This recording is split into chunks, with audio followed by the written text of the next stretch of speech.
आज हम बात करने जा रहे हैं डेंगू बुखार के बारे में। ये जो डेंगू बुखार होता है, इसको हड्डी तोड़ बुखार भी कहते हैं, ठीक है? यह बुखार जो है कैसे होता है? सबसे पहले अगर हम इसकी बात करें, तो मादा एडीज एजिप्टाई मच्छर जब भी हम लोगों को काटता है, तो उसके लार के थ्रू यह जो डेंगू वायरस है, ठीक है? ये हमारे शरीर के अंदर ब्लड स्ट्रीम में प्रवेश कर जाता है। उसके बाद हमें जो है वो डेंगू बुखार हो जाता है। ठीक है। अब अगर हम बात करते हैं लक्षणों की, तो इसके जो लक्षण होते हैं उसमें मुख्य रूप से क्या होता है कि जैसे हड्डी में बहुत दर्द होता है, मांसपेशियों में बहुत दर्द होता है, जी मचलाता है, उल्टी आती है, ठीक है? और शरीर में बहुत ज़्यादा दर्द होता है, ठीक है?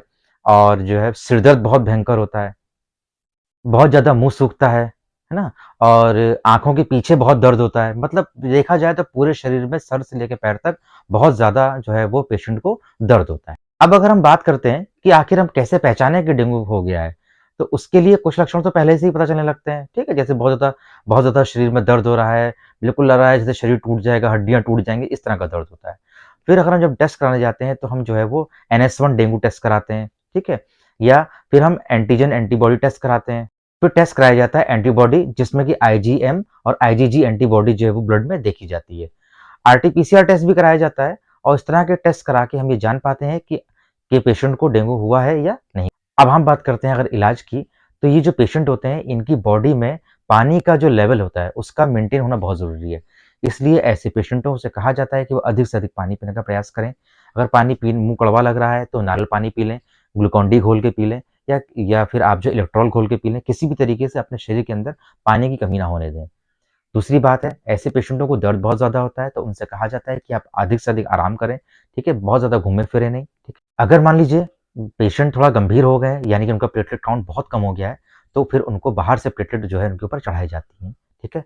और अगर हम बात करें जैसे और भी कंडीशन जैसे उल्टी आ रही है या बहुत ज़्यादा दस्त हो रहे हैं या इस कंडीशन आ गई, तो इस कंडीशन में क्या होता है कि कैसे भी करके आपको आईवी फ्लूइड या चढ़ा अब अगर हम बात करते हैं होम्योपैथी की दवाओं की, तो होम्योपैथी में बहुत सारी दवाएँ आती हैं जो आपको सिम्प्टोमेटिकली दी जाती हैं। जैसे बेलाडोना दी जाती है, ठीक है?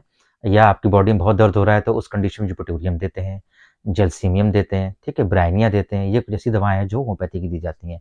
और इसमें जो है मदर टिंचर जो है वो 4 मदर टिंचर मैं आपको बता रहा हूँ।